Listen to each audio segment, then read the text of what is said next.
ನಮಸ್ಕಾರ ಸ್ನೇಹಿತರೆ, ನಾನು ನಿಮ್ಮ ಅನೂರ ರಾಜಕುಮಾರ ಅಣ್ಣವರ ಅಪ್ಪಟ ಅಭಿಮಾನಿ.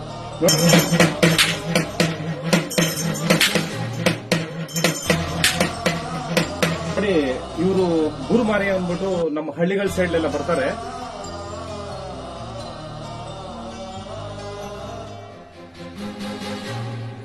ಇವರು ಹಳ್ಳಿಗಳಿಗೆ ಬರೋದು ಅಪರೂಪ, ವರ್ಷಕ್ಕೊಂದ್ಸರಿ ಯಾವಾಗ್ಲೂ ಬರ್ತಾರೆ.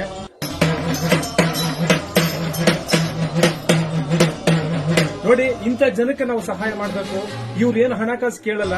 ಒಂದಿಷ್ಟು ಹಸಿಟ್ಟು, ಒಂದಿಷ್ಟು ಅಕ್ಕಿ, ಹಾಗೆ ಮೆಣಸಿನಕಾಯಿ, ಹಾಗೆ ಒಂದ್ ಸ್ವಲ್ಪ ಹುಣಸೆಹಣ್ಣು, ಇದು ಬಿಟ್ರೆ ಪಾಪ ಅವ್ರು ಏನು ಹಣಕಾಸಿಗೆ ಆಸೆ ಪಡಲ್ಲ.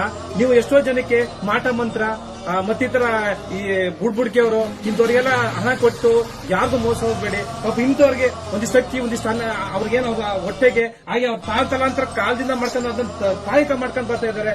ಇಂಥವ್ರಿಗೆ ನೀವು ಸಹಾಯ ಮಾಡಿ ಸ್ನೇಹಿತರೆ. ನಿಮ್ಮ ಮನೆಗೆ, ನಿಮ್ಮ ಕುಟುಂಬಕ್ಕೆ, ನಿಮ್ಮ ಮಕ್ಕಳಿಗೆ ತುಂಬಾ ಒಳ್ಳೇದಾಗುತ್ತೆ.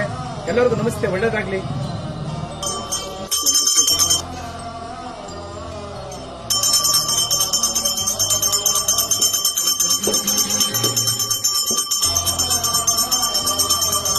ನಿಮ್ ಎಷ್ಟು ವರ್ಷದಿಂದ ಮಾಡ್ತಾ ಇದಾರೆ ಈ ತರ ಕಾಯಕ? ತಾತರ ಕಾಲದಿಂತಲೂ ತಲಾಂತರದಿಂತಲೂ ಮಾಡಿಕೊಂತ ಬಂದ. ಹೌದಾ? ಯಾವ್ರವ್ರು ನೀವು? ನಾವು ಶಿರ್ಸಿ ಹಾವೇರಿ ಜಿಲ್ಲೆ, ಆಡೂರು ತಾಲೂಕು, ಹಾನಗಲ್ ತಾಲೂಕು, ಹಾವೇರಿ ಜಿಲ್ಲೆ. ಅಲ್ಲ, ಈ ದೇವರು ಎತ್ಕೊಂಡು ತಿರ್ಗಾಡ್ತಿದ್ ಏನ್ ಒಳ್ಳೇದಾಗುತ್ತೆ?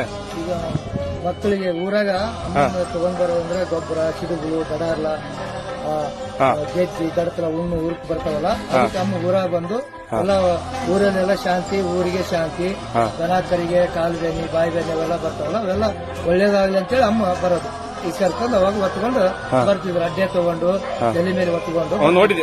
ನೋಡಿದ್ದೆ. ಈಗ ನಾವು ನಡೆಯಕ್ಕಾಗದಲ್ಲ, ಹಂಗಾಗಿ ನಾವು ಗಾಡಿ